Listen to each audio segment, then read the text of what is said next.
बड़ी पुरसुकून थी ये जिंदगी, नया दर्द किसने जगा दिया। किस बेनियाज निगाह ने मेरी वहशतों को बढ़ा दिया। ये हुक्म था मेरे यार का कि कलाम उससे मैं काम करूं।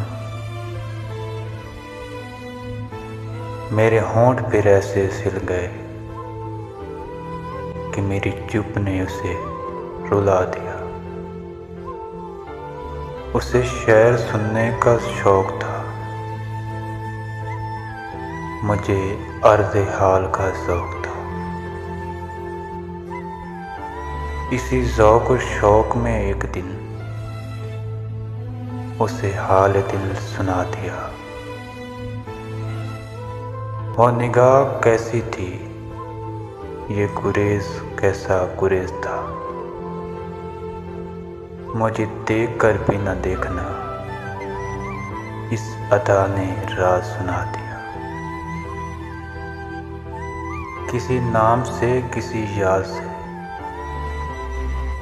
मेरे दिल की बस्म सजी रही।